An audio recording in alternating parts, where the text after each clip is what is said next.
యువ సామ్రాట్ నాగ చైతన్య, నటి శోభిత ధూళిపాళ వృత్తిపరంగా ఎంత బిజీగా ఉన్నా తమ వైవాహిక బంధం బలంగా ఉండేందుకు ఒక ఖచ్చితమైన నియమాన్ని పాటిస్తున్నామని వెల్లడించారు. గతేడాది వివాహ బంధంతో ఈ జంట ఒక్కటైన సంగతి తెలిసిందే. ప్రస్తుతం తమ వ్యక్తిగత జీవితాన్ని ఎంతో ఆనందంగా గడుపుతున్నామని చైతన్య తెలిపారు.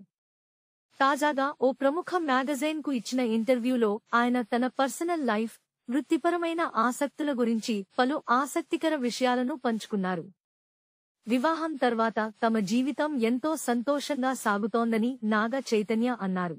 కెరీర్ పరంగా ఇద్దరు క్షణం తీరిక లేకుండా గడుపుతున్నప్పటికీ తమ అనుబంధాన్ని పటిష్టంగా ఉంచుకోవడానికి కొన్ని పద్ధతులు పాటిస్తామని చెప్పారు.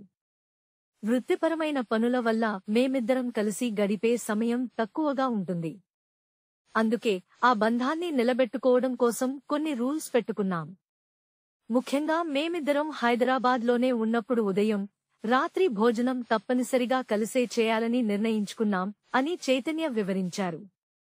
వారాంతాలను పూర్తిగా తమ వ్యక్తిగత సమయానికే కేటాయిస్తామని ఆయన స్పష్టం చేశారు. ఆదివారాల్లో మాకు నచ్చినట్లు సమయం గడుపుతాం. ఇంట్లోనే మూవీ నైట్ ప్లాన్ చేసుకోవడం, బయట షికారుకు వెళ్లడం, ఇష్టమైన వంటకాలు ఆర్డర్ చేసుకోవడం లేదా కలిసే వండుకోవడం వంటివి చేస్తూ ఆ క్షణాలను ప్రత్యేకంగా మార్చుకుంటాం అని తెలిపారు. తనకు రేసింగ్ అంటే ఇష్టమని, శోభితకు పుస్తకాలు చదవడం ఇష్టమని చెప్పారు. అయితే ఇటీవల ఆమెకు రేస్ ట్రాక్ పై డ్రైవింగ్ నేర్పించాలని, ఆ అనుభూతిని ఆమె ఎంతో ఆస్వాదించిందని చైతన్య సంతోషంగా పంచుకున్నారు. ఇదే ఇంటర్వ్యూలో తన నిజ జీవిత హీరోల గురించి కూడా చైతన్య మాట్లాడారు.